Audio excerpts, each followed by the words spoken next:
us your 3 handmaidens here at the bazaar. Princess! Meenakshi, Nekma, Shivani, what are you doing here?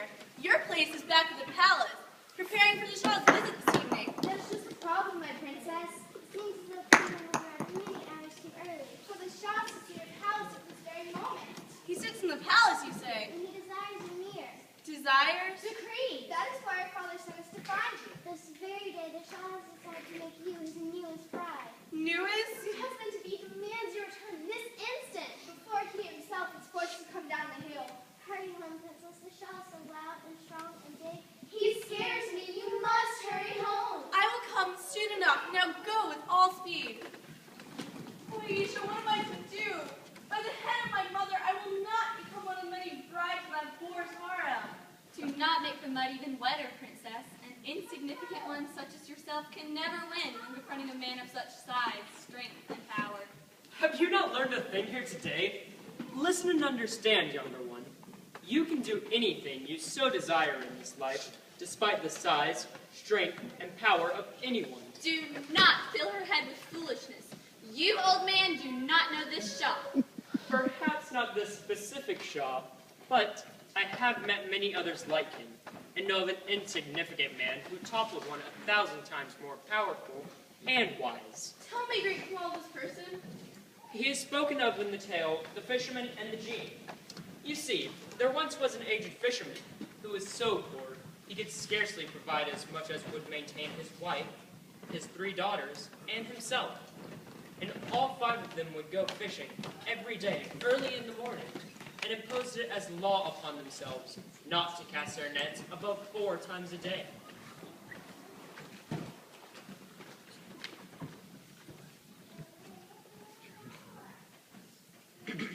Do not despair, my family. We did not come up empty-handed our first 3 casts this beautiful day. Oh no, Barat. Indescribable disappointment and despair is better than nothing. The first net appeared to be the bloated body of a drowned horse. The second basket of stone. And the third, a mass of mud and shells.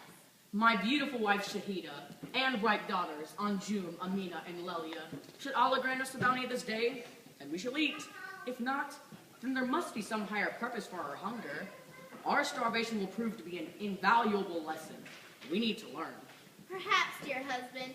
However, in the past few months, I feel I have been overly educated. In the net, we have caught something. Anjum, Amina, Lelia, grasp the rope tightly. On the count of 3. 1, 2, 3. What have we caught? It's not a horse. Nor a basket of stones. No mud or shells. Then, what have we received from Allah?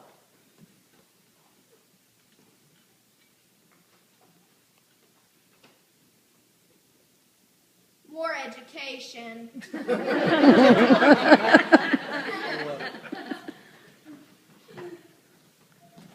Family, this vessel is far more valuable than a mere fish. It is made of pure copper. And look, it has the impression of a leaden seal across the cover.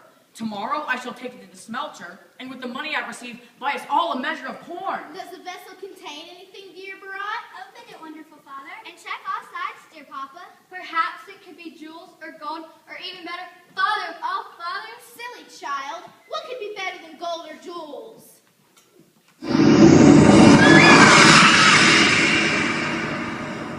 This could be better than jewels or gold. Excuse me, good genie, but do we receive our 3 wishes now or later? Prepare to die, fisherman. But I'll surely kill you. I think I'm going to stand over here, Barat, for a few minutes. Come, children. Yes, mother. Why would you kill me? Did I not just set you free? Have you already forgotten my kindness? Yes, I remember. That alone should not save your life. I have only one wish to grant of thee. And what is that? I will grant thee thy choice. In what manner would you have me murdered? But how have I offended you? Is this your reward for the service I have rendered you? You see, I am one of those rebellious spirits that oppose the will of heaven. Solomon, the son of David, punished me by shutting me up in this copper vessel. And that I might not break my prison, he himself stamped upon the leaden cover his seal with the name of God engraved upon it. Solomon ventured the vessel into the sea 600 years ago. 600 years? That is quite a long time to be cooped up inside this tiny vessel. Why do you think I'm so ticked off? There's if anyone should ever free me, that I would kill him without mercy and grant him no other wish than the manner of his death. Perhaps, good genie, you could sleep on the matter, and then we meet here in the morning after a good night's rest. No tricks, mortal.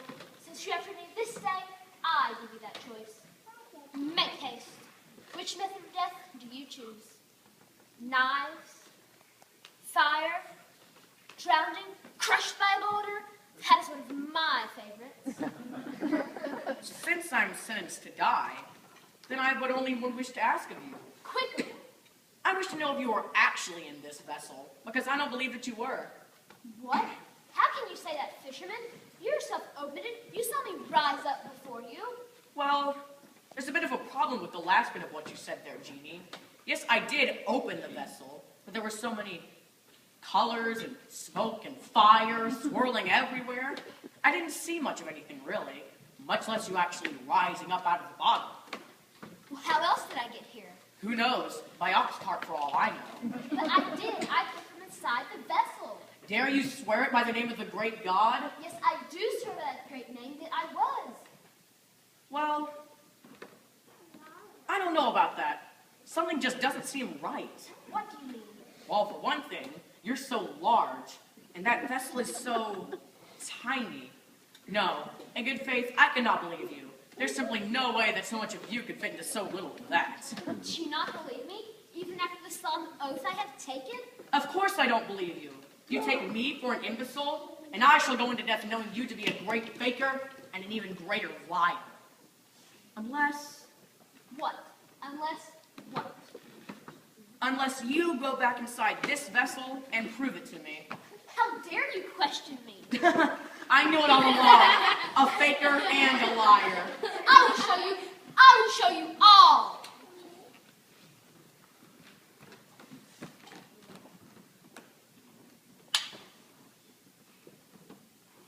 Genie, now it is your turn to beg of me.